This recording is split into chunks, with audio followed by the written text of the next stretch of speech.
Developmental disorder? Yes. The neighbor lady said so. My parents, who had taken in the child of my sister and her husband who had died in a car accident, showed up with that child. What? A former preschool teacher said so it must be true. I thought he was a smart kid. So now they don't want him anymore. Am I supposed to take care of him now? Throwing him away just because your expectations were wrong is the worst. I'm the one who will make a place for this child. Only me. My name is Rayla, 41 years old.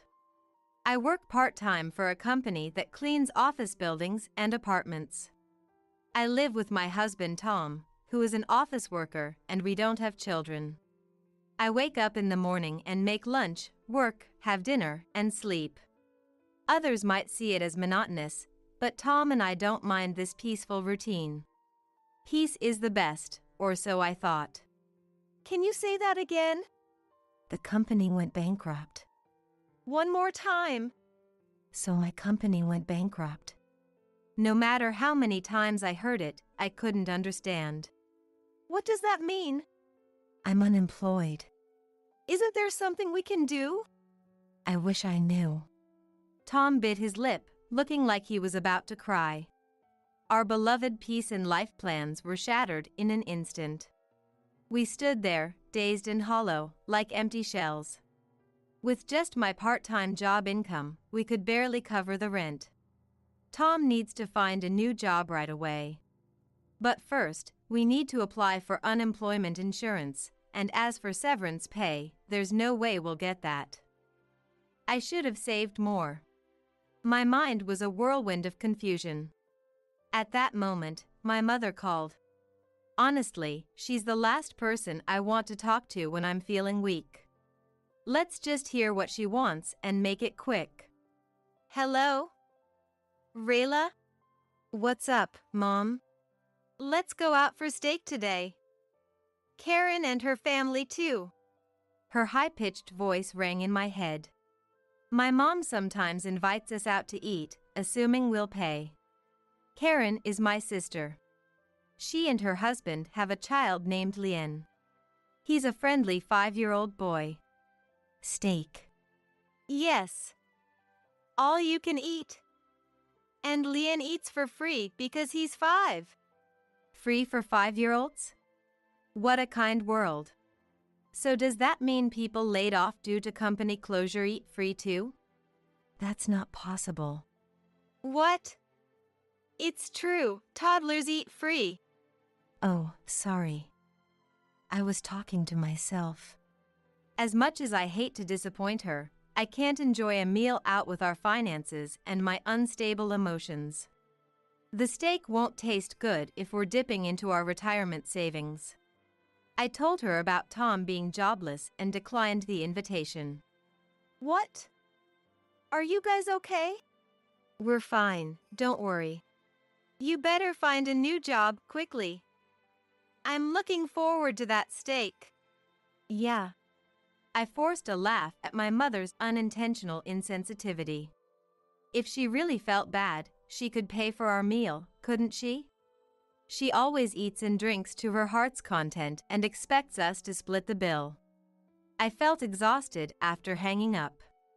If I'm this affected, Tom must be. My stomach hurts. I have no appetite. He was slumped in the corner of the room. It's serious. I've never seen Tom looking so weak. Of course, he's in no shape to go to an all-you-can-eat. I made the right call to decline. Soon after, Karen called. Hello? Mom told me. You're laid off? Don't say laid off, Dot.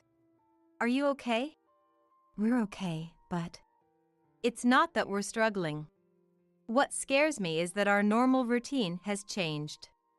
Here's some sisterly advice. How about getting a certification? Now? I'm already 41. You're only 41. You don't know what's ahead, so don't give up before you try. With a certification, you might find a job you really want. Karen's words made me realize something important. I had dropped out of school because of an illness. I'm not exactly satisfied with my current job or salary, but I had given up, blaming it on dropping out. I had believed that no matter how hard I worked, I would only be able to support Tom, but maybe that was just an excuse. You're right.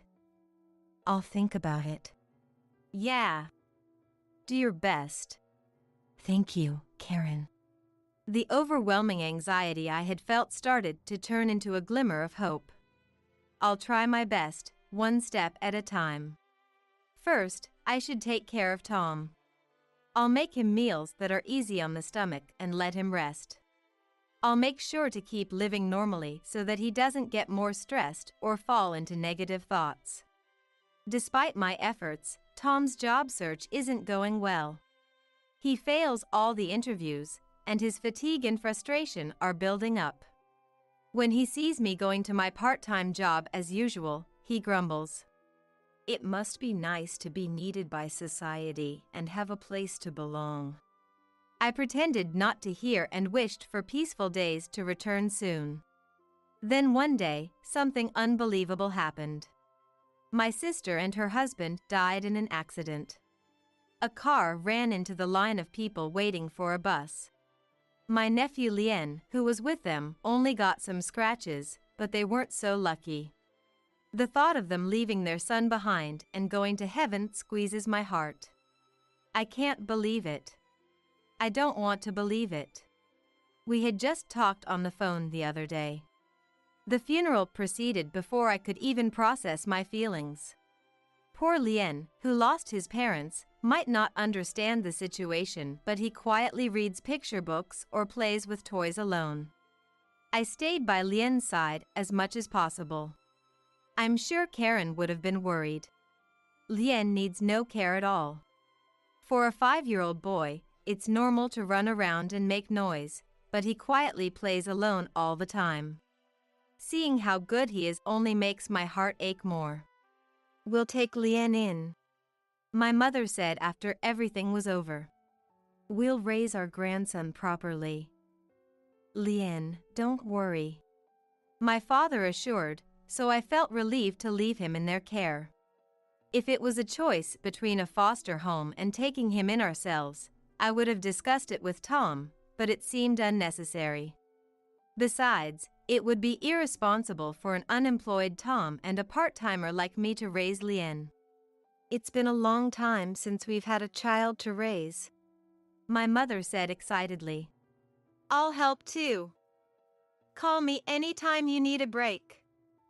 Lien, let's play again soon, I said, patting Lien's head, but he didn't smile. He didn't cry or seem lonely either. Maybe he still didn't understand reality. I waved goodbye, but Lien didn't look back. A week later. Remembering Karen still hurts and makes me sad, but I can't stay down forever. I need to change my mindset.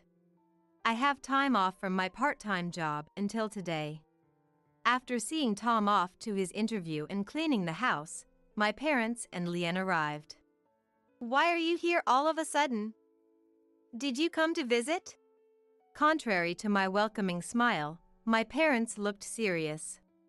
Lien stood behind them. The atmosphere was unusual. Something must have happened. I invited them in, but Lien wouldn't come past the entrance. Did something happen? It's fine. Just ignore that child. What? We thought he was a smart kid, but we were fooled. My parents started talking in an irritated manner. They said it was troublesome because he was picky about food. Ignoring even though he can hear, or suddenly leaving the house without a word, it just doesn't make sense. It's eerie how he can play with the same toy for hours, my parents said with a pained expression. When they consulted a neighbor friend who used to be a preschool teacher, they were told he might have a developmental disorder. Now that I think about it, Lien has trouble with group activities, so I'm worried he might be feeling isolated at the child care center, Karen also mentioned. Such a strange kid, no, a difficult one. I can't handle him. That's Lian's personality, isn't it? He's not even moving from the entrance. He's just staring at the floor. Such a weird kid. I think it's normal for a child to be cautious in a new place. You don't need to force him. What would you know, Rayla? You don't have kids. My mother becomes hysterical. He's weird because his development is delayed. Stop it. That's not certain yet. What would you know, Rayla? You don't have kids. I heard you the first time. Saying that just leaves me with nothing to say. We took him in because he's a quiet and smart grandchild, and we thought we could send him to a good college. What? That way, we'd be secure in our old age. This is a betrayal. I was stunned. They took him in not for his sake, but for their own. Our eldest daughter died before us, and the second one dropped out. We raised them so well, and they ended up as failures. We wanted a do-over with our grandchild, but it's ruined. What did she just say? Failures? Who? Karen and I? My blood ran cold. We can't handle him anymore, so Rayla, you take him. My mother says something even more outrageous. My father nods in agreement beside her. What are you talking about? It's not that simple. It's okay. I give my permission. I give mine too. Why do I need your permission? You've been telling me I'm childless this whole time. You're a dropout, a cleaner, childless, with no future. Giving you this chance makes me a good mother, right? How dare you? Think positively. Unemployed, dropout, developmental disorder. Only room for growth, right? There are things a parent should and shouldn't say. This can't be brushed off as a joke. Taking in a grandchild with selfish expectations and then giving up when it's inconvenient is too cruel. I can imagine the frustrated faces of my sister and her husband, who are no longer here. Fine. I'll take him. Oh, really? Mom, Dad, you're not involved anymore. I'll contact you only when necessary for paperwork. Then, we'll leave Lian here. I'll send all his things and photo albums. Just go already. I struggled to contain my anger. After my parents left, I sat at the entrance with Lian, who was talking to his stuffed animal. Lian did nothing wrong, yet his normal life was taken away, and he was betrayed by adults he trusted. How lonely he must feel. I want to be a place where he can feel safe. I don't know anything about parenting or developmental issues, but I'll study hard from now on. Where did Grandpa and Grandma go? It's okay, Lian. Stay with me. Okay. At that moment, the front door, which I was sure I had locked, opened, and Tom walked in. Hey, I'm back. The interview's over. I'm exhausted. Tom looked at me and Lian, sitting by the entrance, and tilted his head in confusion. I explained the situation and apologized for taking Lian in without any consultation. Tom looked displeased. Of course he did. A decision this big shouldn't be made alone. I hadn't even mentioned that I was considering taking Lian in, so it must have been unexpected for Tom. I'm sorry. I had no choice. I'm really sorry. But Tom's feelings were different. No need to apologize. If we hadn't taken him in, I might have been angry.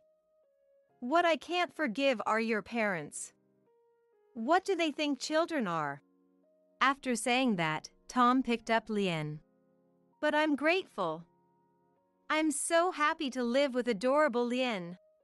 Tom rubbed his cheek against Lian's with a big smile and said, Looking forward to being with you. Lien giggled, maybe because it tickled. Watching them both so happy made me happy too. But there's a problem. We are both unemployed and dropped out of school, which is a very unstable situation. Reality is harsh. Tom said today's interview was an immediate rejection. This means we can't responsibly raise a child. It's extremely bad. Hey! How about we all go live with my parents in the countryside? Tom said, as if he had a bright idea. Tom's family home is in the mountains. I've only been there once. We took a plane and several trains to get there. The place was beautiful, with a river where fireflies danced and clean, refreshing air. I remember talking about how it would be nice to come back here and live quietly when we got older. We don't know when we'll find new jobs, and I don't want to be involved with my parents. The timing is now. I quit my job, canceled the apartment lease, completed the adoption process, and moved. I told my parents that we were going to Tom's family home, but they didn't seem to care and said nothing in particular. Tom's parents and his brother's family welcomed us suddenly showing up at their house. I was prepared for strict words as their daughter-in-law, but I quickly fit in without any problems. Lien was scared, saying Tom's big, old family home was like a haunted house, but he easily went inside when the brothers' children invited him to play games. Kids become friends quickly, it's amazing. They ran around the house, and everyone got scolded together. Dinner was lively with the older kids fighting over meat. Lien, either excited or tired, had a fever after his bath and went to bed early. One by one, people came quietly to check on him. They brought toys, stuffed animals, and fruits out of concern. Lien, drowsy while I lay beside him, said, I want to come here again tomorrow. Yeah, let's do that. Let's stay here forever. Mom and Dad can't come? Yeah. I thought so. But it's okay. I couldn't say anything more. As I slowly petted his head, he soon fell asleep. Seeing his peaceful sleeping face, I made up my mind. 20 years have passed since then. Today, I am attending Lien's wedding as his mother. His partner is someone I know well. A girl from the neighborhood who was in the student council with him in middle school. The ceremony looks to be a friendly one, with the parents knowing each other for years. 20 years felt long, but also flew by in no time. Yeah. Tom nodded thoughtfully beside me. The white shirt clung to his sunburned, muscular skin. Since then, Tom started working at a construction company through his brother's introduction and was shocked at how weak he felt, unable to handle physical labor. He dedicated himself to weight training to be able to lift the increasingly heavy Lien. Before he knew it, he had become muscular. Now, he can easily carry sandbags or rebar without any trouble. Lien, now fully grown, is surrounded by many relatives and friends, smiling shyly. I'm sure my sister and her husband are watching the splendid Lien from heaven. As the ceremony was about to start, I was called by the venue staff and found an unexpected guest there. Mom. My mother, whom I hadn't seen in a long time, was wearing a flashy dress, her hair a mess, yelling at the staff. My father, who had lost most of his hair, was with her. It seemed they were causing a scene, insisting that as grandparents, they should be allowed to attend the wedding even without an invitation. As expected, I had anticipated my parents would come uninvited to Lien's now famous wedding. So I had asked the venue staff to check the attendees. Rayla, what's with these rude staff? Do something about it. Coming all this way just to be treated like this? This is ridiculous. They came uninvited and made a fuss.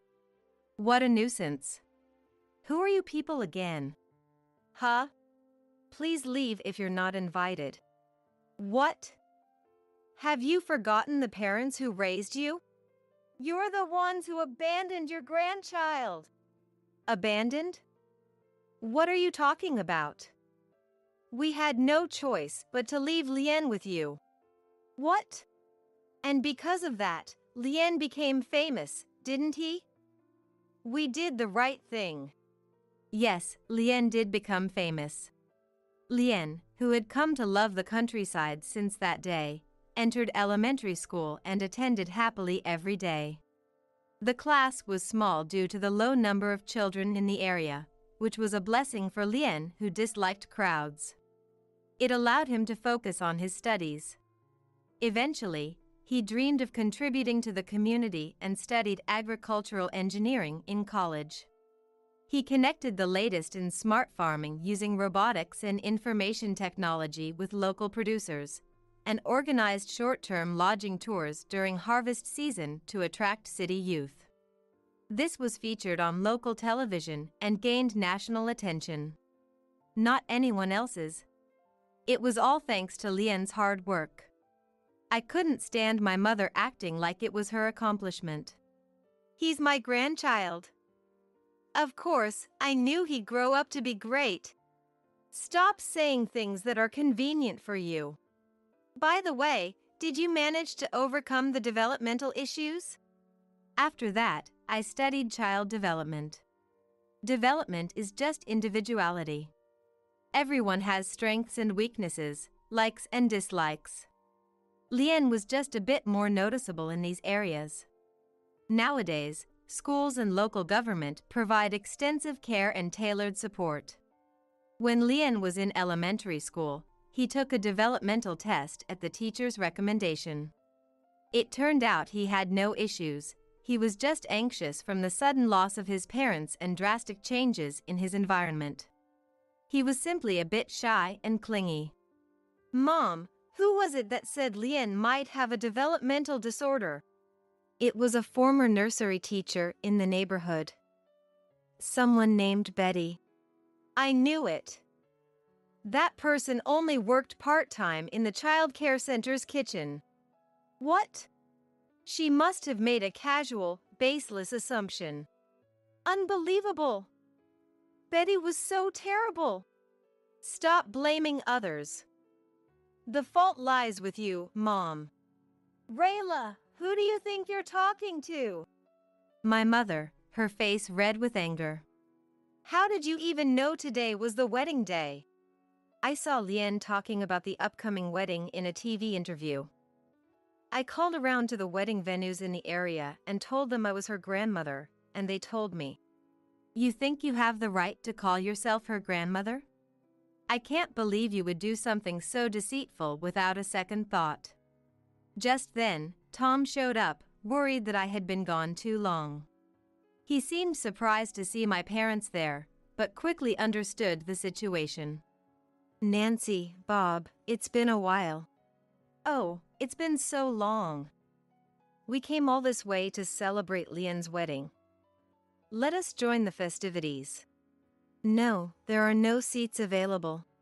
Make it work somehow. That's difficult. Do you know who I am? My parents seemed to think Tom's mild-mannered nature would work in their favor and took a firm stance. The staff can figure out the seating. Just let us in for now. I'm afraid that's not possible. We just want to see Lien. I'm sorry, but no. My father's frustration began to grow, his tone getting louder. Enough is enough. We traveled hours to get to this godforsaken place. Show us in immediately. He started pressuring the staff, not just Tom and me. Don't you understand what I'm saying? Is this rural place too backward to comprehend? I couldn't believe what he was saying. Just as I stepped forward to stop my father, the buttons on Tom's shirt popped off and hit my father's head.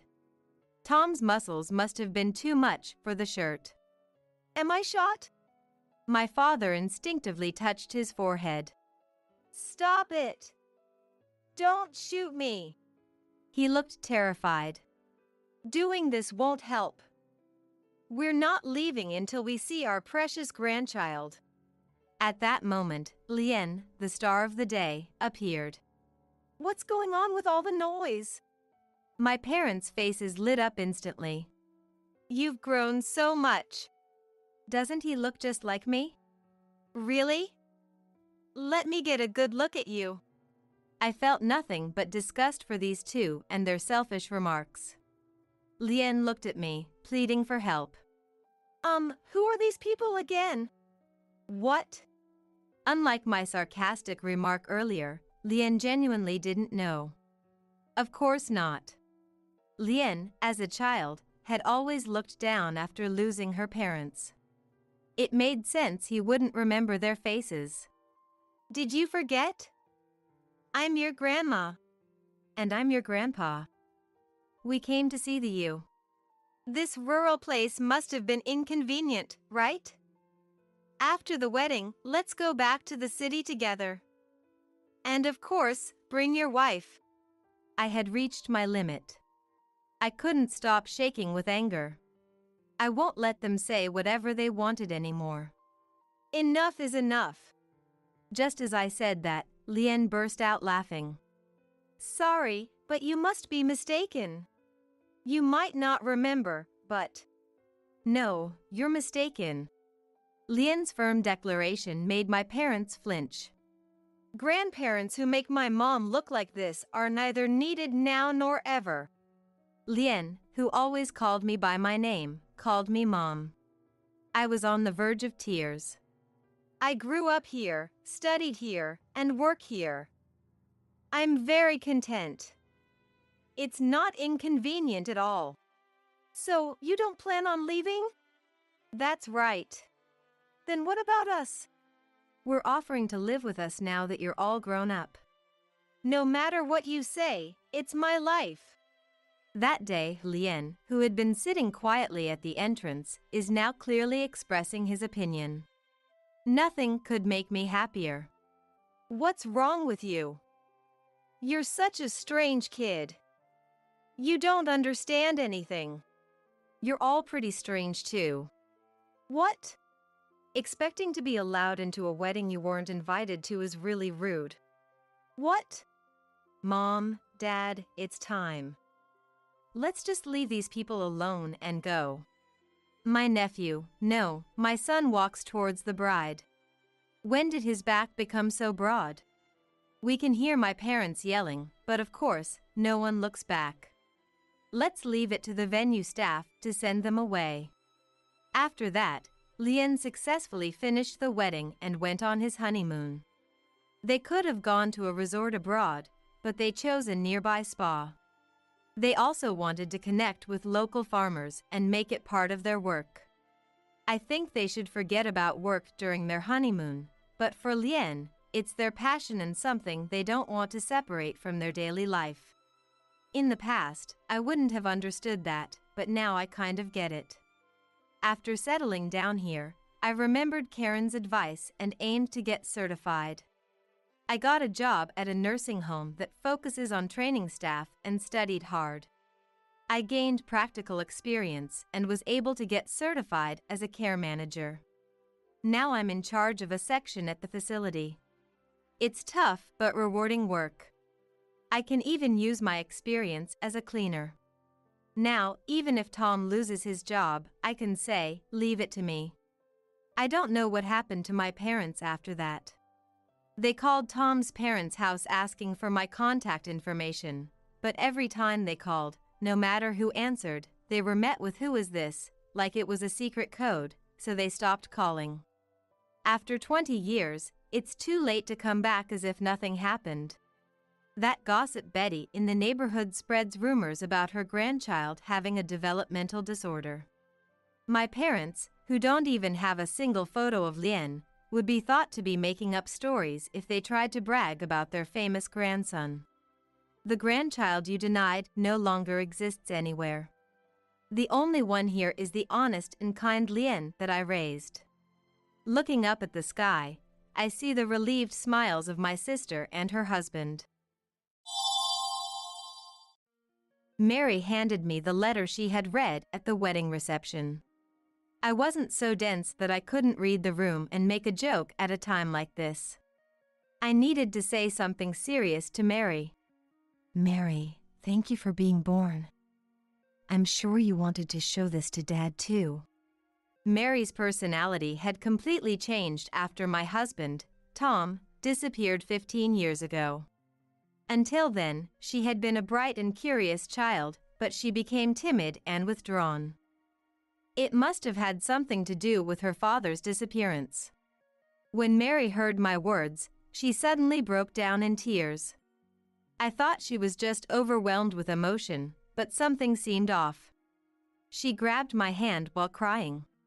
Her grip was strong enough to leave a bruise. Mom, I'm sorry. There's something I've been keeping from you. I had a bad feeling about this. Dad was betraying us. There was a clear look of hatred in her eyes. I felt the color drain from my face. What do you mean? I hurried home and desperately dug up the spot Mary had specified. The shovel hit something. There was a cookie tin buried in the dirt. I shouldn't open this. A sudden fear gripped me. But I couldn't let Mary carry this burden alone. Don't turn away from the truth, I told myself as I opened the tin. Our meeting came suddenly. It happened in the spring when I was 28. Sarah, this is Tom, the new employee. The young man introduced by my manager, Lien, greeted me. Teach him the ropes starting today. With that, Lien quickly headed to the conference room. I'm Sarah. I'll start by teaching you the basics. If there's anything you don't understand, just ask. He kept staring at the name tag on my chest. Are you listening? It was Tom, right? Just as I was about to scold him, he flashed me a friendly smile and said something outrageous. Sarah, what a beautiful name. I was taken aback, not expecting to hear something like that from a new employee I had just met, who was also 10 years younger than me. I'm sorry. I guess I said something embarrassing, didn't I? He said, looking more embarrassed than I felt as he sat down at the desk next to mine. When I glanced at his profile, I noticed his ears were bright red. Maybe he wasn't a bad person after all. However, I couldn't help but feel uneasy that his first words to me, his supposed mentor, were those. Would he actually do his job properly? Perhaps it would be best to teach him about his attitude towards his senior colleagues. But my worries turned out to be unfounded.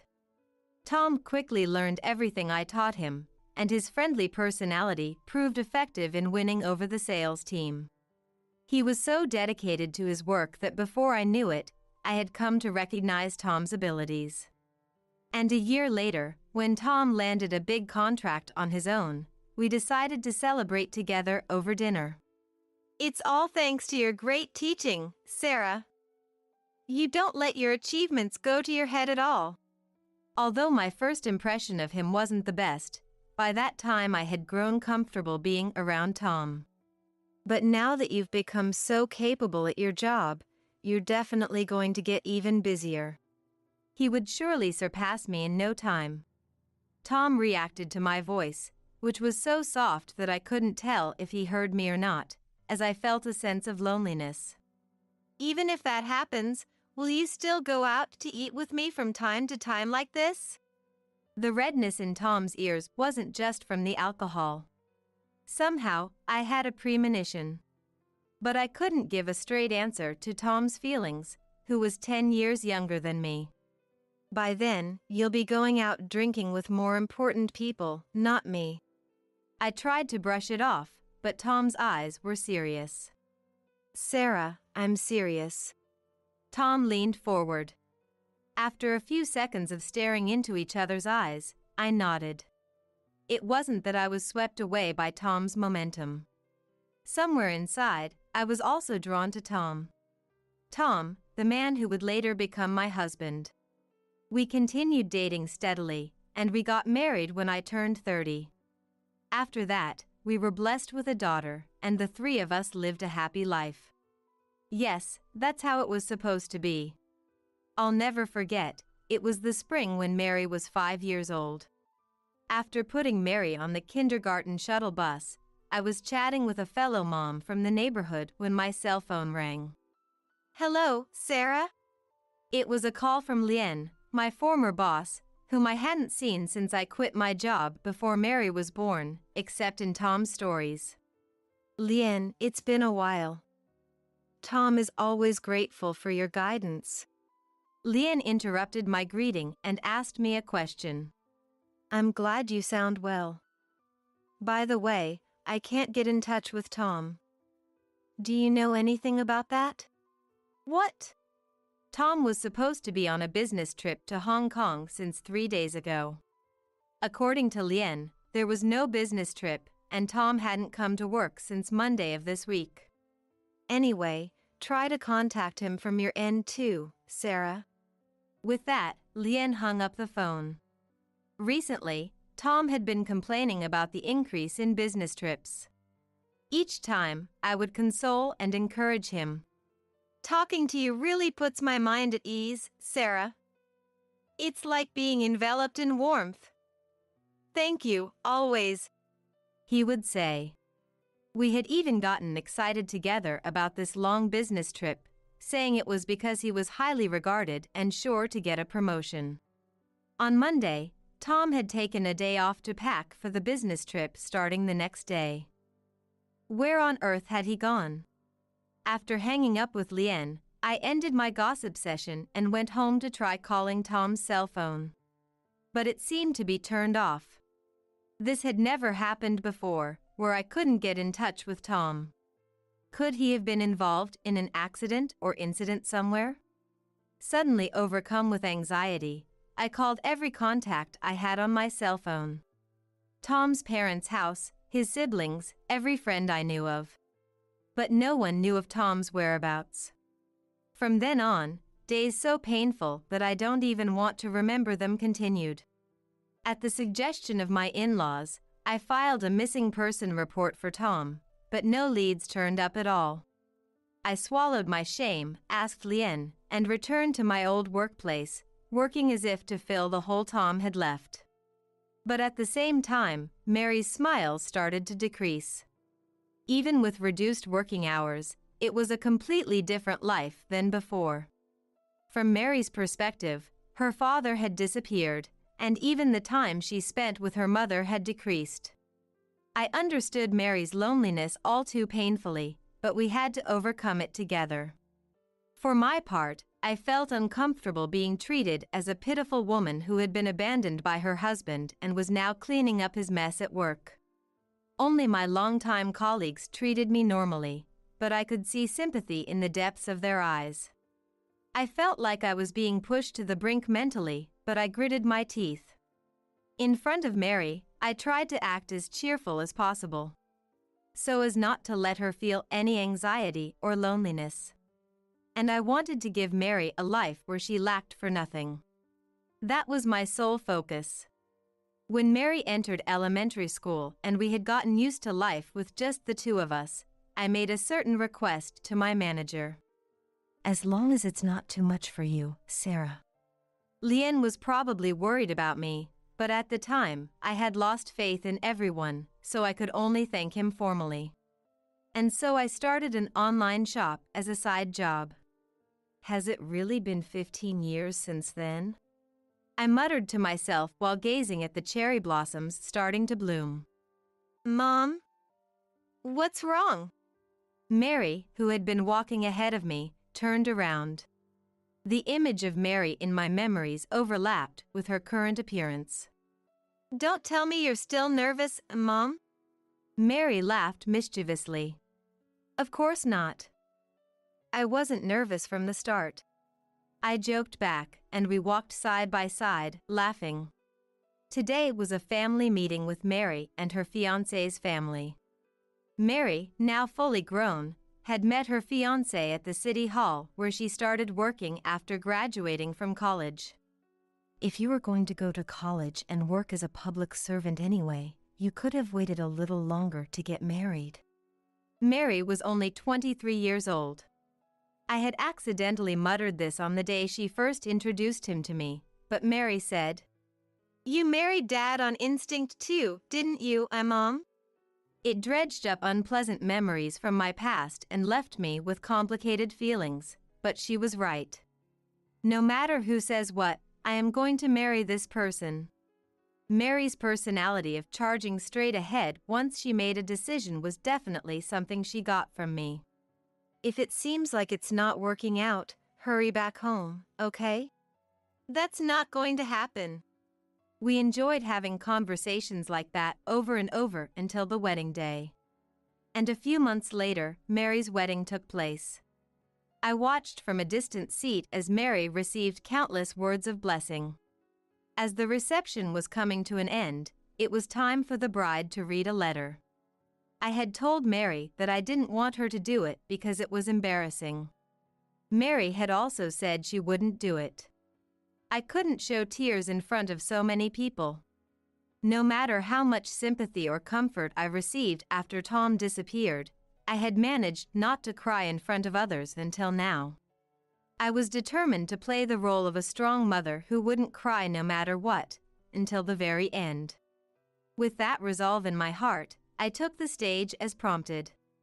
To my beloved Mom. Mary began reading the letter. Starting from the days when Tom was still with us, to the loneliness she felt when the time she spent with me decreased after Tom's disappearance. How she eventually started helping out a lot, wanting to support me as I threw myself into work, and her rebellious phase during her teenage years. Her gratitude for being able to live a life without any hardships through high school and college. All the events written in the letter, and even more so, the ordinary days we spent together felt like they had happened just yesterday. I absolutely wouldn't cry. I thought I would catch Mary's eye and laugh together like always, but at that moment, Mary's voice stopped. I looked over at Mary and saw her crying, dressed in a beautiful gown. Seeing her like that again, she looked so beautiful, almost like a different person. Mary, who was always young and forever a child in my mind. But once this day ends, a different life from before will begin. When did she become such a lovely and wonderful woman? I could vividly remember everything until now, but Mary, crying as she read the letter to me, seemed to have gone to a place beyond my reach. Suddenly, tears spilled from my eyes. And they kept flowing, one after another. They were tears of pride for Mary, who had become an adult, wishing for her eternal happiness, mixed with the loneliness that would likely come from being on my own from now on. After the reception ended, I headed to the bride's waiting room. Mary, who had been resting for a bit, ran over to me. "I can't believe you cried, Mom." We had lived together until now, but no matter how painful it was, I had never shown tears in front of Mary. Mary seemed surprised that I, who was like that, had cried. I told you not to read any letters. To hide my embarrassment, I pretended to be angry on purpose. But Mary, who would usually play along with me at times like this, had a solemn expression on her face. And Mary handed me the letter she had read at the reception. I wasn't so dense that I couldn't read the room and make a joke at a time like this. I needed to say something serious to Mary. Mary, thank you for being born. Your dad would have wanted to see this too. Mary's personality had completely changed after Tom disappeared. Until then, she had been a bright and curious child, but she became timid and withdrawn. It must have had something to do with her father's disappearance. She started wondering if she was an unwanted child, if her father had disappeared because of her. To avoid being seen as unwanted or unnecessary, she began to gauge people's reactions and moods first.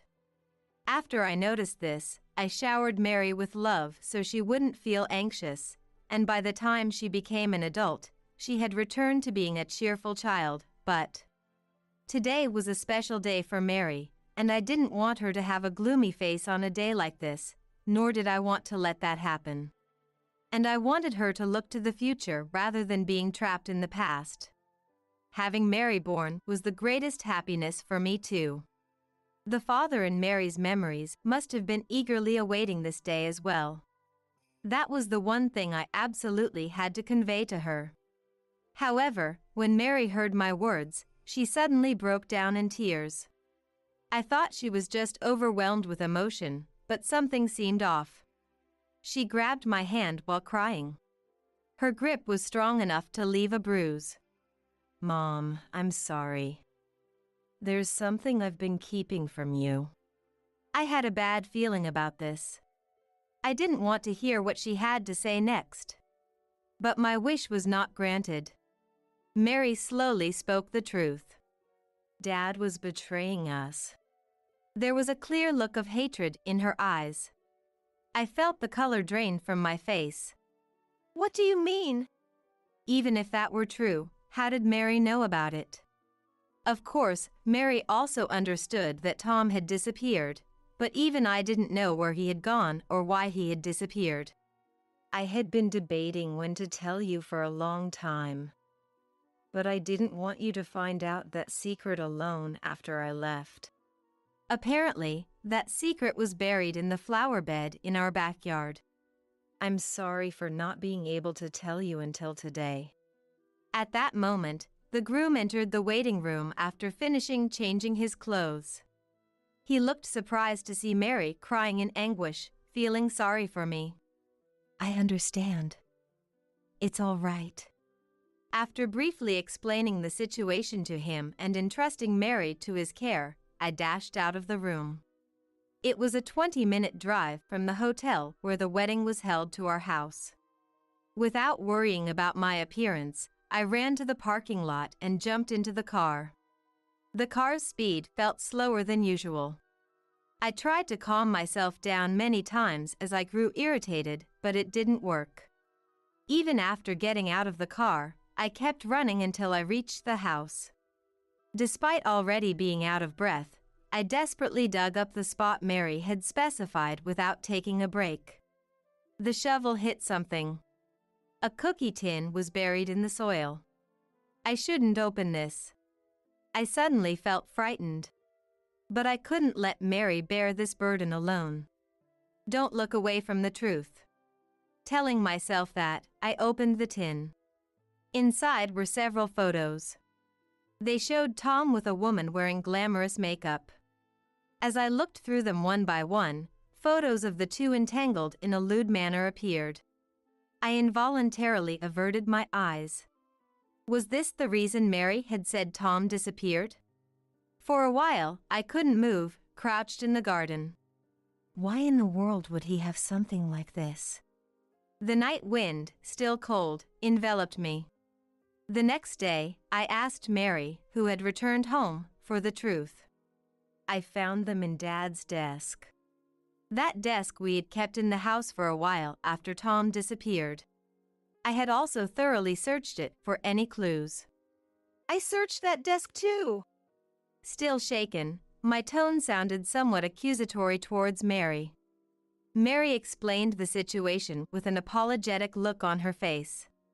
When Tom disappeared, she saw me searching through his desk and became convinced there must be something there. She didn't know what it was, but she desperately searched through the desk. And in the back of the bottom drawer, she found an envelope.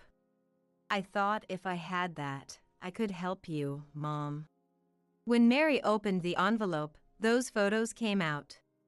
Young as she was, Mary couldn't understand what they were doing in the photos, but she said it made her feel awful.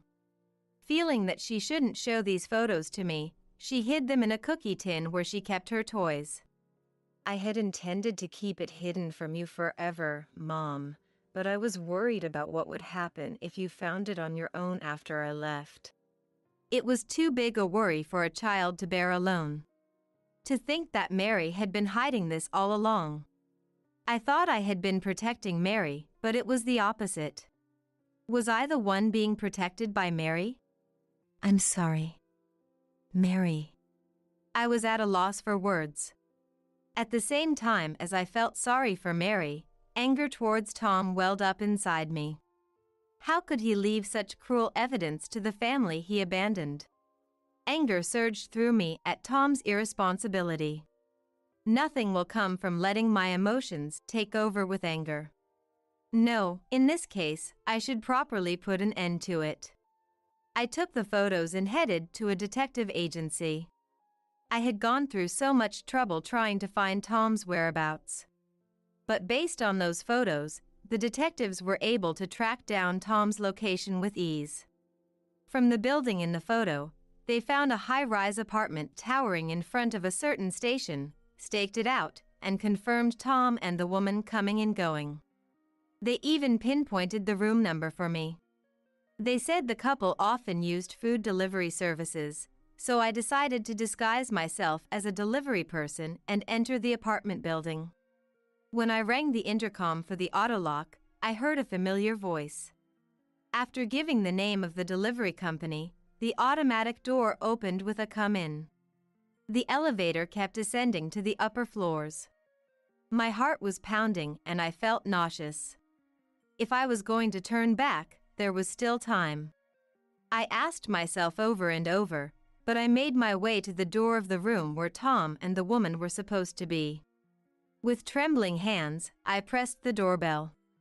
I readjusted my mask and pulled my hat down low. "Yes?" I heard that familiar voice again. "Delivery." I was so nervous I misspoke without thinking. What delivery? They'd definitely be suspicious. But I couldn't say anything more. What should I do? Just as I thought about running away, I heard the sound of the front door being unlocked. Did Betty order something? I could never forget the face that appeared from behind the door. My memories were only from when he was in his 20s, but the man who came out was undoubtedly my husband, Tom. He was giving me that same friendly smile as back then. Ah. A sound slipped out, but Tom didn't seem to notice yet. Huh? Where's the delivery? Tom checked around me, as I only had a shoulder bag. Then, "What? What's wrong, Tom?" From behind Tom, a nearly half-naked woman poked her head out. It was her. Betty, 49 years old. Apparently, her family was wealthy, and she was living a celebrity lifestyle here. I recalled the information I had learned from the detectives. She was the woman who had been supporting Tom since his disappearance. Seeing the woman's face, I regained my composure and anger. I took off my mask and hat and stated my name to the two of them, who were stunned. "I'm Sarah, the wife of Tom over there." After staring at my face for a while, Tom let out a surprised cry. "Ah!" and fled into the back of the room. "Oh my!" As I watched Tom's retreating figure, Betty stood in front of me, blocking my way. "How dare you claim to be the wife of a man you haven't seen in years?" Betty crossed her arms, a confident smile on her face. But I couldn't back down here. I should be the one saying that. "It seems my husband has been in your care all this time," I said with a laugh. Betty then stared at me from head to toe without saying anything. "Can you explain what's been going on?" When I asked, as if to shake off her gaze, she told me a story similar to what I had heard from the detectives. One time, when Tom was at a bar on a business trip, Betty took a liking to him and brought him to this apartment, which was also her villa. After that, Tom returned to the house where Mary and I were waiting and went about his daily life as if nothing had happened, but he started frequently visiting Betty. Eventually, captivated by Betty's wealth and the time he was spoiled, he had been here since leaving us that day. Betty gave Tom a luxurious life without having to work and had spoiled him rotten. Indeed, Tom, who ran away at the sight of me, was like a puppy. He was no longer the dignified and responsible Tom of those days. "So, did you come to get Tom back?" Watching Betty talk without any shame irritated me. I wanted to leave this place as soon as possible. I decided to convey only the main points to Betty. No, I don't need him anymore at this point. There's just one last thing I want to do as his wife. Betty tilted her head. I'll be claiming compensation from my husband Tom, and you, Betty. Betty nodded without changing her expression. How much? I'll give you whatever amount you desire. She provoked me with an upward glance, but the moment she heard my next words, Betty turned pale. I'm sorry. I'll have to consult with your husband about this. Leaving those words behind, I left the place. I knew from the detective agency's investigation that Betty had a husband. Apparently, it was a political marriage with Betty, but if this got out, it would be a big problem. It was unknown how much impact this fact would have on Betty, but surprisingly, the effect was outstanding. Don't tell my husband! Betty's scream echoed through the hallway. But I headed towards the elevator without looking back. Betty, who was almost half naked, didn't chase after me so far as to rush out into the hallway. Inside the elevator heading to the ground floor, I let out a deep breath. And when I went outside, I stretched grandly. Ah. That felt great. People on the street were looking at me, but I couldn't care less. Looking up at the clear blue sky, I headed to Mary's new home. Through a lawyer, I was able to dissolve my marriage with Tom. Of course, I demanded compensation from Tom and Betty. Betty's husband and parents chose to cut ties with her, apparently. Despite being married as the daughter of a good family, she had been seducing a younger man using her parents' assets. If word of this got out, it would be detrimental to their family business, as they were a prominent family. Although Betty had shown confidence in paying the amount of compensation I desired, more than the amount ordered in court had been transferred to me. Surely, money had moved not only to me but to other places as well. And Tom, who was abandoned by Betty after she was cut off from her family and husband, was nowhere to be found. He had disappeared again, even though he still had compensation payments to make to me. But I had no desire to know his whereabouts. Mom, is this everything we need to dispose of? Mary was carrying luggage out of the room. She was helping me as I had decided to let go of this house, which was too big for one person, and move. That's right. Shall we take a little break? We chatted while drinking iced tea together. You know, Mom. There's something else I've been hiding. I nearly spit out my iced tea. I don't need any more of that. But Mary's face was serene, and her hand was placed on her belly. Could it be? Yes, a new life was growing in Mary's belly. And there's one more thing. I saw Dad the other day. Mary began to speak matter-of-factly. Apparently, she had seen him walking around in a shabby state while on a trip with her husband. It was a place that took 3 hours by car from here. He must be struggling. But I didn't feel like I wanted to help him. Rather, I couldn't believe that person was my dad. The Tom in Mary's memories must be shining. As if to shake off that topic, I stood up. That's the end of that story. Back to cleaning. Mary, throw out everything you don't need. If only memories and recollections could be discarded if they weren't needed. With those thoughts, I continued cleaning the room. And then, 2 years passed. Mary and her family came to visit this house where I now lived, doubling as my office. You seem to be thriving as always, Grandma. My tottering granddaughter walked towards me with outstretched hands. And I remembered when Mary was little. Dark memories immediately resurfaced, but I brushed them aside. Something far more important than painful memories from the past was right in front of me now.